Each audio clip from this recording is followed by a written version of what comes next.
Assalamualaikum warahmatullahi wabarakatuh. Alhamdulillah alladzi bi ni'matihi tatimmus shalihan. Segala puji bagi Allah Jalla Jalaluh yang karena nikmatnya kebaikan-kebaikan menjadi sempurna. Terlangsungnya acara ini itu semua karena kemuliaan Allah dan kebaikannya kepada kita. Maka tidak hal yang lebih pantas untuk kita lakukan kecuali terus memuja dan memuji Allah Jalla Jalaluh. Lahul hamd wa lahul syukr. Wa subhanallah. Tapi ternyata sedikit dari hamba-hamba Allah yang bersyukur. Allah sendiri sudah menetapkan, mengatakan wa qalilun min ibadiyasy syakur. Sedikit dari hambaku yang pandai bersyukur.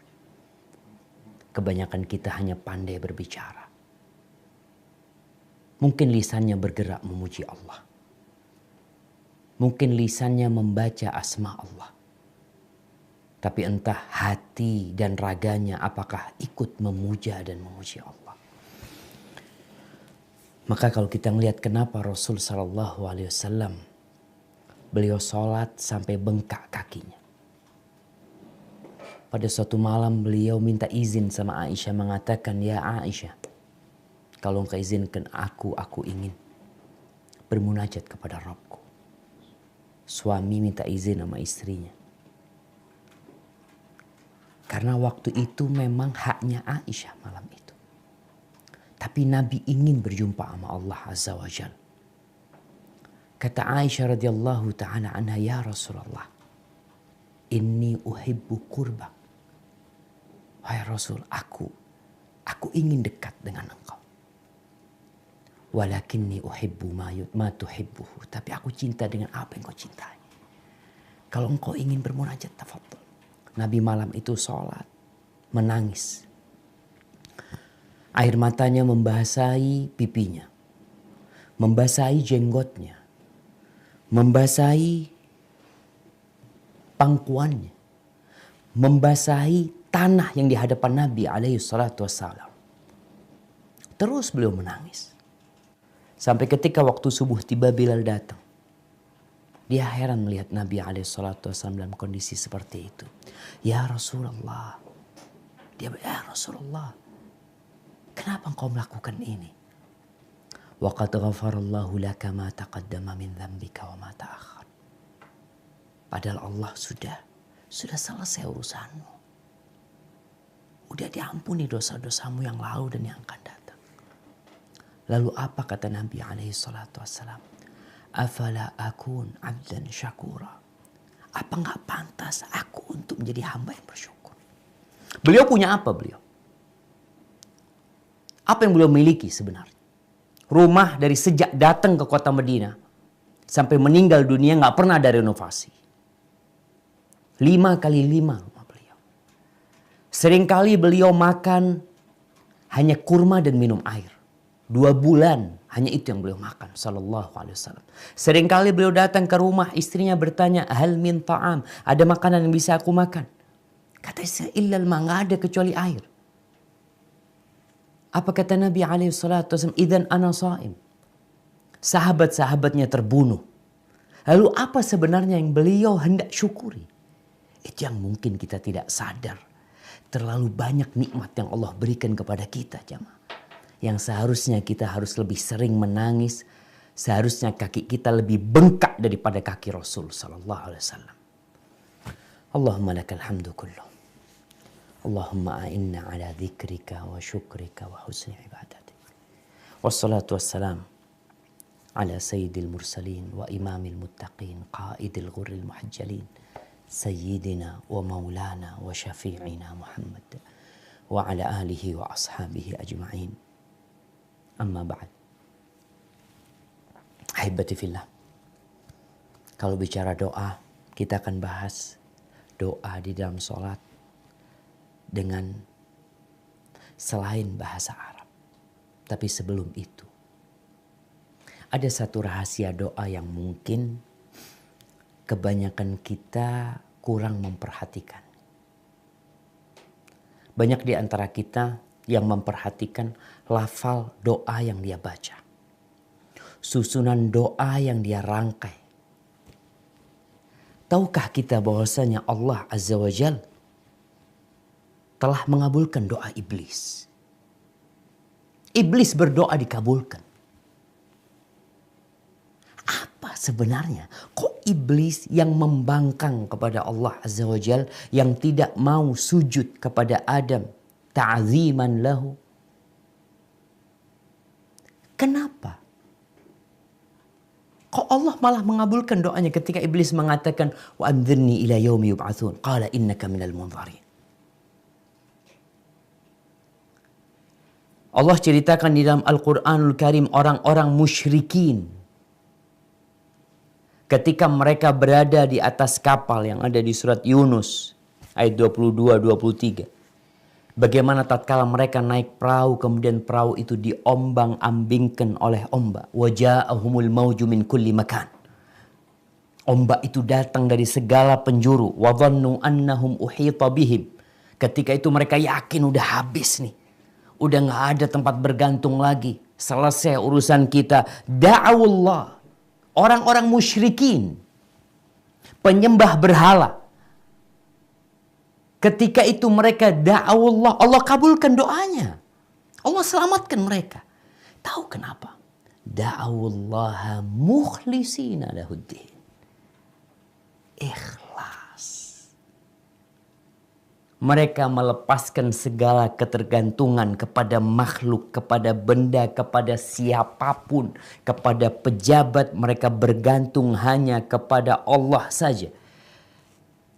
Mukhlisina lahuddin. Ini Allah mengatakan ini. Mereka ikhlas memohon kepada Allah. Mereka mengatakan la in anjaitana min hadhi lanakunanna minasyakirin. Kalau engkau menyelamatkan kami ya Allah, mereka lupa dengan segalanya kecuali sama Allah Azza wa Jalla. Kalau engkau selamatkan kami dari bencana ini, kami akan menjadi hamba-hamba yang bersyukur. Tapi mereka berdusta. Falamma anjahum idahum yabghuna fil ardi bighairil haqq. Ketika Allah selamatkan mereka, mereka berbuat kemungkaran, mereka melampaui batasnya lagi. Tapi Allah kabulkan doa mereka. Ada apa sebenarnya? Di sini rahasia doa yang perlu kita pelajari. Ketika seorang ikhlas memohon hanya kepada Allah saja, di hati dia segala ketergantungan hilang. Nih sekarang COVID-19 kita lihat. Banyak orang itu sibuk dengan social distancing, sama hand sanitizer, sama masker. Ya, kita tahu tuh syariatnya. Kita tahu memang harus seperti itu. Nabi SAW mengatakan, firra minal majdum firaraka minal asad. Hendaklah engkau melarikan diri dari orang terkena kusta itu seperti engkau melarikan diri dari singa. Ya. Tapi Nabi mengatakan la adwa sallallahu alaihi wasallam. Nggak ada penyakit menular. Nggak ada. Kenapa Nabi mengatakan kita disuruh melarikan diri dari orang yang terkena penyakit menular agar kita tidak tertular? Tapi di kesempatan lain Rasulullah sallallahu alaihi wasallam mengatakan la adwa. Nggak ada penyakit menular.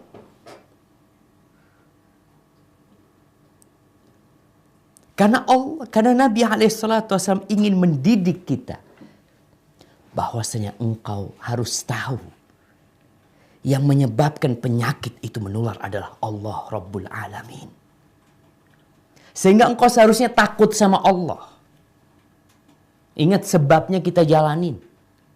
Tapi jangan sampai engkau bergantung kepada sebab, sibuk dengan menjaga kebersihan diri, kebersihan tangannya, wajahnya, mulutnya, tapi tidak menjaga kebersihan hati. Kita bisa melihat ada orang positif COVID-19. Satu keluarga nggak ada yang kena kecuali dia. Kenapa seperti itu?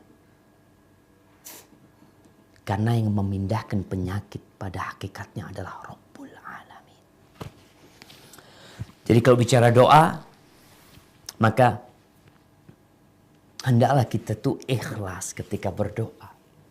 hanya berharap kepada Allah, percaya yang bisa menyelamatkan kita itu bukan yang namanya masker. Iya, kita pakai masker. Kita sering-sering cuci tangan. Tapi jangan lupa ketika engkau mencuci tanganmu, hatimu ikut dicuci. Jangan lupa tatkala engkau menutup mulutmu dengan masker, engkau kunci mulutmu dari ucapan-ucapan dusta, ucapan-ucapan palsu. Allah Azza wa Jal mengatakan ud'uni astajib lakum. Mintalah kepada aku, pasti aku kabulkan. Tapi gimana cara berdoa sama Allah? Kadangkala kita salah berdoa. Kita nggak belajar bagaimana berdoa. Ada adabnya, ada etikanya. Panjang tuh kalau bicara tersebut. Tapi kalau bicara doa di dalam sholat. Ternyata Nabi SAW menyuruh para sahabat ketika sujud untuk banyak berdoa. Wa idza sajadtum fa'akthiru fihi minad du'a. Faqaminun ayyustajaba lahu. Kalau kalian sedang sujud, banyakin doa. Karena ada harapan besar doa dikabulkan waktu itu. Ketika di penghujung sholat, sebelum salam, Nabi alaihi salatu wassalam menyuruh falyatakhayyar min khairid du'a. Enggaklah dia memilih doa-doa yang baiklah buat dia. Baik, tapi gimana kalau kita nggak hafal tuh doa yang diajarkan Nabi? Gimana kalau kita nggak bahasa Arab? Apa yang akan terjadi dengan sholat kita? Jangan-jangan sholat kita batal nanti. Nah, Ana akan membacakan kitab Al-Mawsu' Al-Fiqhiyah, ensiklopedi fikih ya. Di jilid ke-11 halaman 172. Kitabnya ada PDF-nya, ada aplikasinya, alhamdulillah. Semua bisa menikmatinya sebenarnya. Para ulama disebutkan bahwasanya ada khilaf. Kita kalau bicara fikih akan masuk kepada khilaf. Ada khilaf di antara para ahli fikih. Sebagian mereka mengharamkan. Haram, dosa kalau kita pakai selain bahasa Arab. Sebagian mereka memakruhkan, terlarang tapi nggak sampai haram, nggak sampai engkau berdosa, tapi engkau meninggalkan sesuatu yang mulia. Yang ketiga, membolehkan bagi yang tidak mampu. Membolehkan bagi yang tidak mampu. Maka Anda akan bacakan pendapat mereka. Pendapat ulama Hanafiyah. Pengikut Imam Abu Hanifah rahimahullahu ta'ala, yang dinukil dari mereka memakruhkan. Jadi hukumnya makruh berdoa dengan selain bahasa Arab. Ini kita penting belajar bahasa Arab sebenarnya, jamaah. Kalau kita ingin terlepas dari khilaf tersebut, ingin menyelamatkan diri kita, bukan belajar bahasa Mandarin, bukan belajar bahasa Inggris. Belajar bahasa yang lain nggak masalah, tapi bahasa Arab duluan. Sehingga kita nggak perlu nih kajian seperti ini, nggak perlu. Kajian seperti ini di Arab nggak perlu, karena udah bisa bahasa Arab semuanya. Ya kita kan orang Indonesia, tapi kita Muslim. Quran kita berbahasa Arab. Nabi kita bahasa Arab. Maka yang dinukil dari madhab Hanafi, mereka memakruhkannya. Kenapa? Apa yang menjadi landasan mereka bahwasanya doa di dalam sholat dengan selain bahasa Arab itu makruh? Karena Umar radhiyallahu anhu melarang untuk menggunakan bahasa ajam. Ngomong pakai bahasa ajam itu Umar melarang. Sampai pernah lagi tawaf itu, ada orang berdoa atau ngomong pakai bahasa ajam, dipukul sama Umar. Iyyakum warathanatal ajam. Udah, usah ngomong pakai bahasa selain Arab. Jaga nih bahasa Arab. Jadi kalau melihat dari ilah mereka, karena ia meninggalkan sesuatu yang mulia sebenarnya. Bahasa Arab nih, bahasa yang mulia ditinggalkan. Dan disebutkan bahwasanya larangan menurut mereka, makruhnya buat mereka itu makruh tanzihiyah. Makruh yang gak sampai haram. Tapi kalau di dalam sholat, itu bisa jadi makruh yang sampai haram. Tapi kalau di luar sholat, makruh biasa. Karena dalilnya Umar bin Khattab ketika melarang orang ketika tawaf, mereka menggunakan bahasa selain bahasa Arab. Baik, ini pendapat Hanafiyah. Kenapa kita mulai dengan Abu Hanifah? Karena memang secara susunan madhab itu yang pertama adalah Abu Hanifah, yang kedua Malikiyah, yang ketiga Syafi'iyah, Imam Syafi'i, yang keempat adalah Imam Ahmad bin Hanbal. Adapun insya Allah hal ini tidak diketahui oleh para jamaah. Madhab yang kedua, wa dhahaba al-Malikiyah ila annahu yahrumu ad-du'a bi ghairil Arabiyyah. Dalam madhab Maliki, mereka mengatakan haram berdoa dengan selain bahasa Arab. Ini bicara dalam sholat. Apa ilahnya mereka? Kenapa mereka melarang? Ketika kita bicara hal ini jamaah, kalau memang sudah ada dalil yang mengharamkan, selesai sebenarnya. Tapi ketika ini merupakan istimbatat, kesimpulan-kesimpulan ijtihad para ulama menyimpulkan dari dalil-dalil agama, kemudian disimpulkan muncul hukum fikih. Jadi produk yang mengatakan haram. Ilah mereka, alasan mereka, karena kalau dengan selain bahasa Arab itu yunafit ta'zim. Di situ mengandung penafian pengagungan kepada Allah Azza wa Jalla. Kemudian ulama Maliki Al-Laqani dia mengomentari ucapan Al-Qarafi bil a'jamiyyal majhulatil madlul, dengan bahasa ajam selain bahasa Arab yang enggak difahami. Maka di sini penting, kadang-kala ada orang baca mantra-mantra pakai bahasa Jawa yang enggak tahu apa yang dia baca. Maka enggak boleh. Ketika membaca sesuatu yang tidak difahami maknanya, maka nggak boleh. Kenapa? Karena ditakutkan mengandung suatu isi atau kandungannya yang ternyata di situ ada ungkapan-ungkapan yang tidak pantas ditujukan kepada Allah Azza wa Jalla. Adapun kalau diketahui artinya, fayajuzu isti'maluha mutlaqan fi salati wa ghairiha. Ini masih kepada pendapat Malikiyah.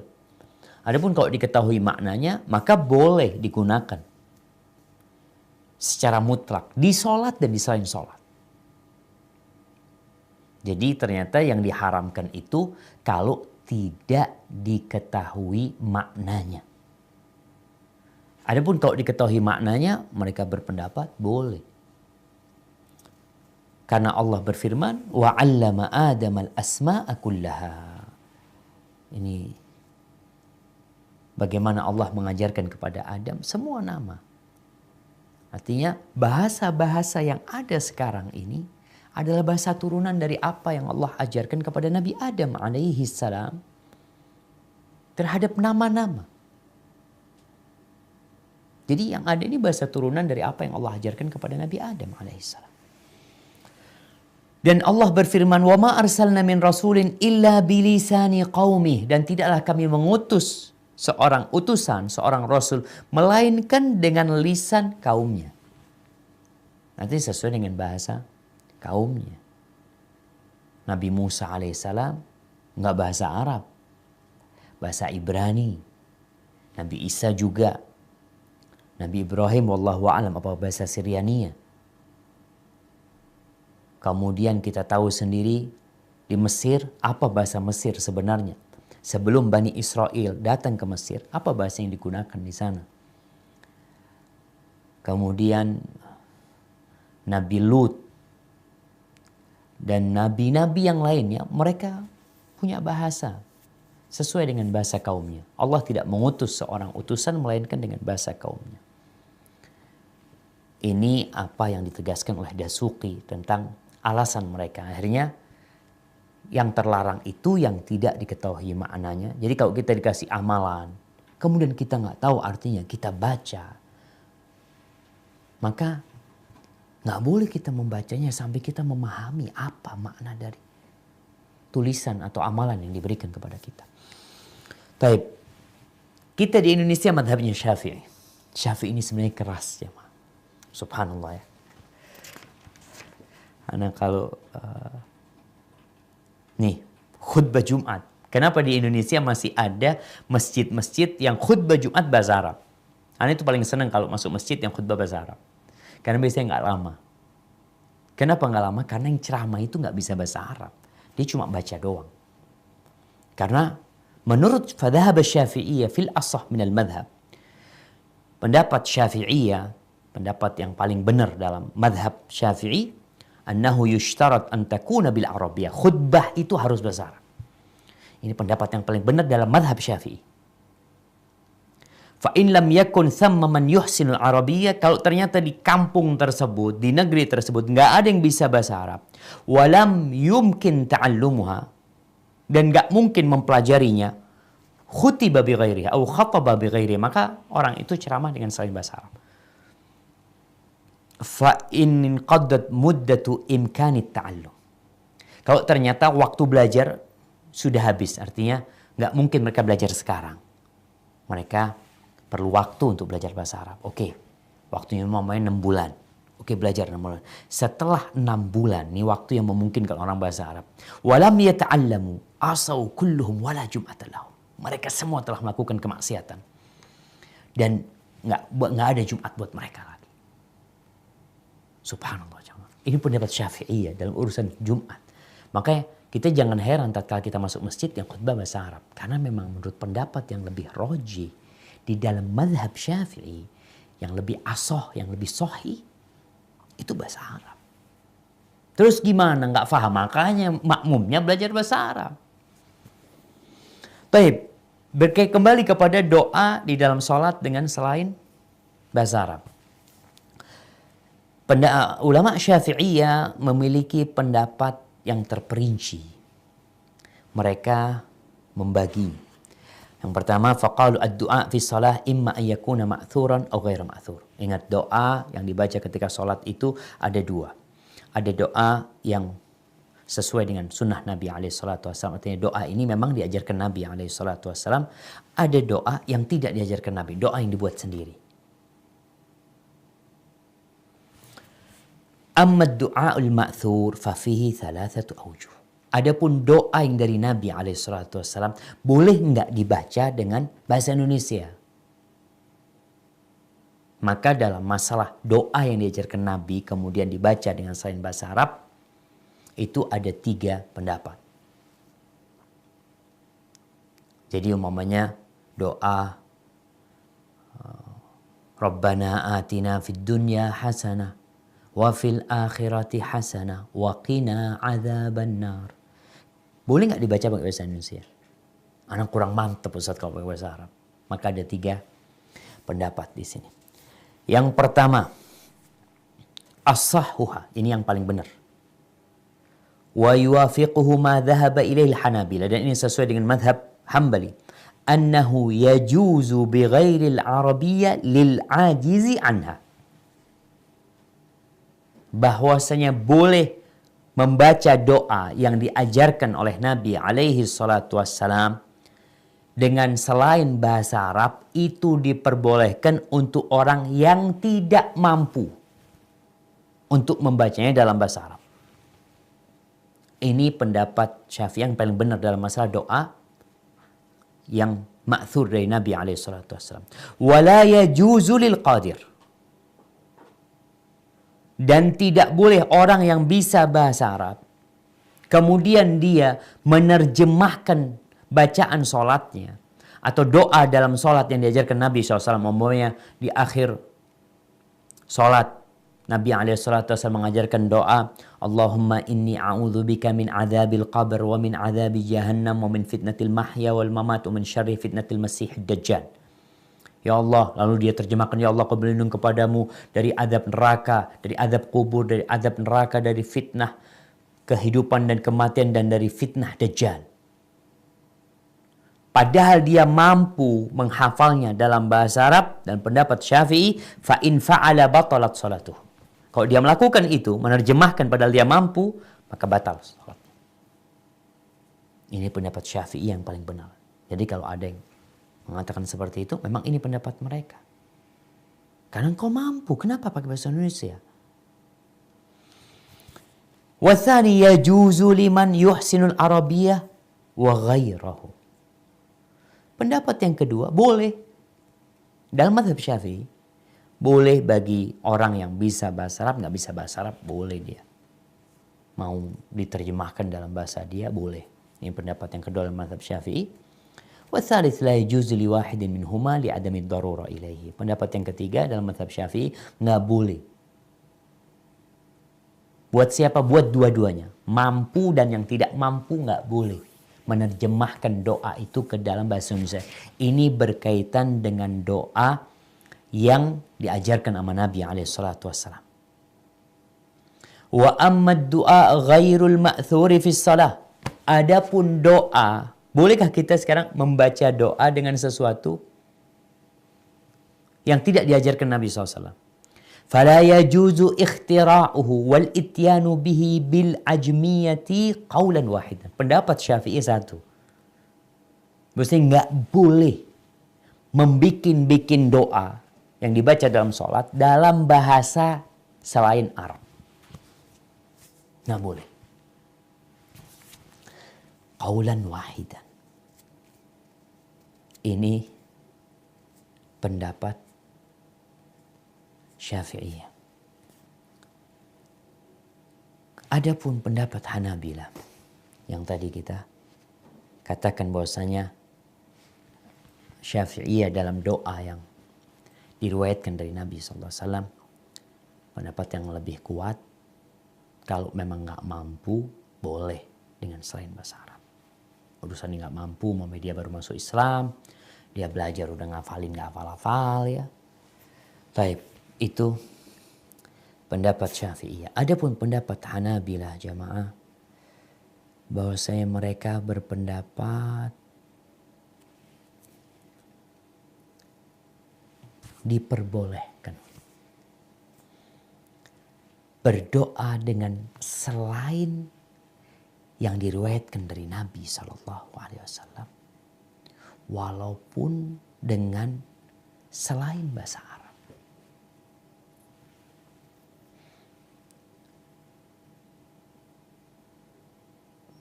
Selama isi doanya, kandungan doanya itu baik, tidak mengandung dosa, tidak mengandung pemutusan silaturahim. Akan tetapi, tetap kita harus tahu bahwasanya doa yang ma'thur itu lebih baik.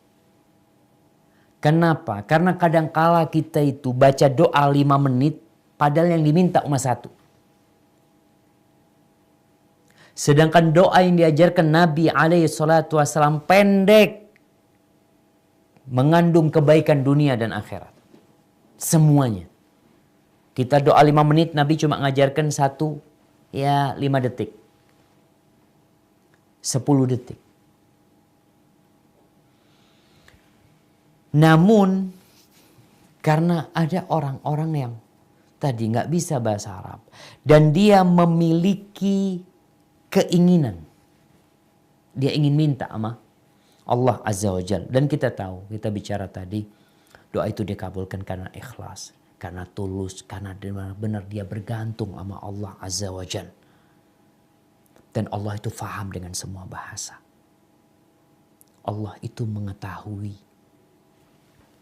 yang diminta oleh hambanya dengan bahasa apapun. Makanya di antara ulama Hanabilah ada yang mengatakan wa amma man da'allah mukhlishan lahuddin bidu'ain jaiz. Adapun orang yang berdoa memohon kepada Allah ikhlas penuh ketaatan kepada Allah dengan doa yang boleh, sami'ahullah wa ajaba du'a'ahu. Allah akan mendengarkannya dan Allah akan mengabulkannya sawa'an mu'riban aw malhunan. Baik dia dengan bahasa Arab yang sesuai dengan i'rabnya, yang fasih, atau bahasa Arab yang kacau. Bahkan disebutkan seorang berdoa itu, kalau memang dia tidak biasa dengan, dalam doanya dia tidak biasa dengan i'rab ya, dengan bahasa Arab yang fasih, maka kalau kiranya dia menggunakan bahasa Arab yang fasih itu dalam berdoa, menghilangkan kekhusyuan dia dalam memohon, ya udah pakai bahasa dia, bahasamu sudah. Karena asal doa itu adalah hati. Lisan ini ikut. Karena kita suruh minta, suruh panggil Allah Azza wa Jalla. Ada orang yang sibuk memperhatikan kata-katanya, tapi lupa dengan hatinya, akhirnya nggak dikabulkan sama Allah Azza wa Jalla. Karena kata Nabi SAW, la yastajibullah du'aan min qalbin lahin ghafil. Allah itu tidak mengabulkan doa yang muncul dari hati yang lalai, yang gak hadir hatinya. Maka mereka menyebutkan bahwasanya doa yajuzu bil arabiyyah wa bi ghairil arabiyyah, dan doa itu diperbolehkan dengan bahasa Arab atau dengan selain bahasa Arab. Apa dalil mereka?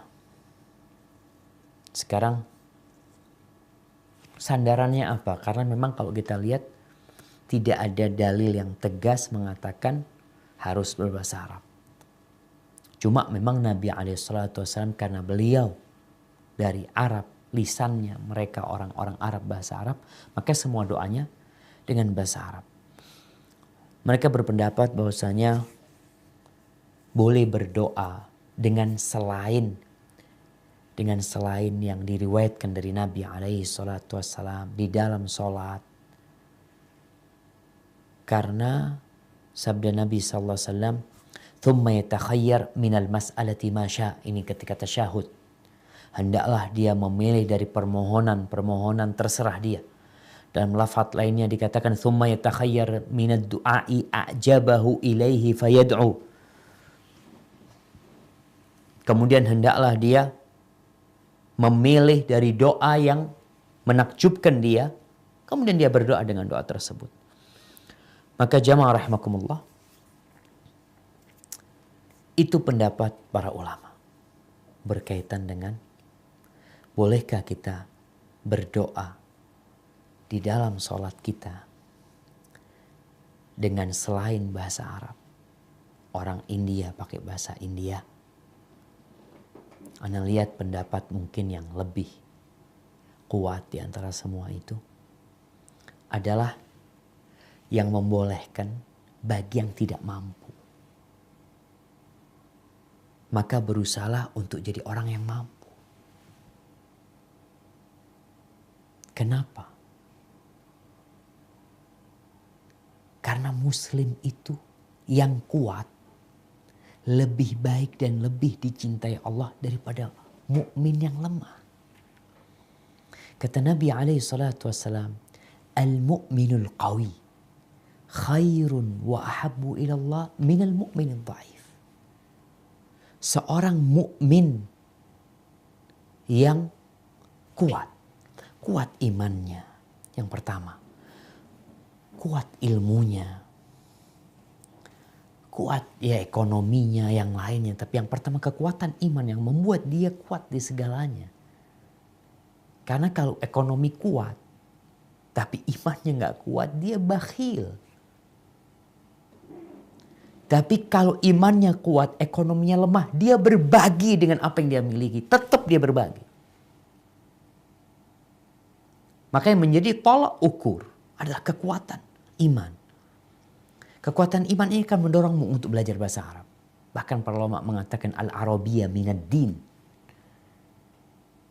Bahasa Arab itu termasuk dari agama. Bagian dari agama.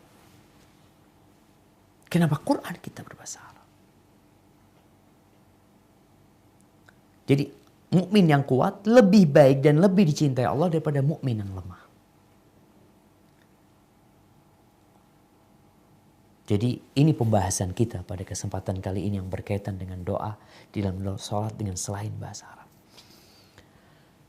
Yang lebih hati-hati ya udah tadi anak katakan belajar. Tapi bagi yang nggak mampu, yang nggak bisa, kita udah ajarin nih baca doa ini. Iya, ini doa diajarkan Nabi SAW. Tapi anak punya permohonan sendiri Ustaz. Anak mau minta sesuatu. Anak punya anak ini durhaka sama anak Ustaz. Anak ingin mintakan buat dia. Dan nggak bisa bahasa Arab dia. Maka silahkan dia berdoa dengan selain bahasa Arab. Dan orang Arab pun sebenarnya kalau bicara berdoa dengan selain ma'thur. Selain yang diriwayatkan dari Nabi SAW. Karena mereka orang Arab ya dia biasa doa. Mamanya Allahumma inni as'aluka NMAC. Mungkin kayak gitu kata Ustaz Yusuf. Minta NMAC. Allahumma inni as'aluka Avanza. Dia minta apa? Doa yang tidak diajarkan Nabi SAW. Tapi memang tadi Anda sampaikan. Doa yang terbaik adalah doa yang ma'thur dari Nabi SAW. Cuma kalau engkau punya keinginan tersendiri. Yang memang harus disampaikan kepada Allah. Dan kita tahu waktu mustajab ketika sujud. Sebelum tasyahud. Maka silahkan dibaca. Tapi kalau dalam pendapat Syafi'i, ingat nggak boleh. Terus solusinya apa? Dalam mazhab Syafi'i solusinya ya udah baca di selain sholat. Kenapa harus baca ketika sholat? Kan ada waktu-waktu mustajab yang lainnya. Cari itu sepertiga malam akhir. Antara adzan dan qomat. Ketika engkau sedang berpuasa, ketika berbuka. Ada waktu-waktu mustajab. Kenapa harus maksakan diri baca ketika sholat? Itu di dalam mazhab Syafi'i. Cuma Anda lihat pendapat yang membolehkan karena bagi orang-orang yang tidak mampu, ingat yang tidak mampu, maka Anda rasa pendapat ini yang lebih pertengahan ya. Bagi yang mampu selesai sudah nggak boleh. Tapi kalau dia mampu silahkan. Hadza wallahu a'lam bishawab. Mungkin kita masuk ke sesi tanya jawab kalau memang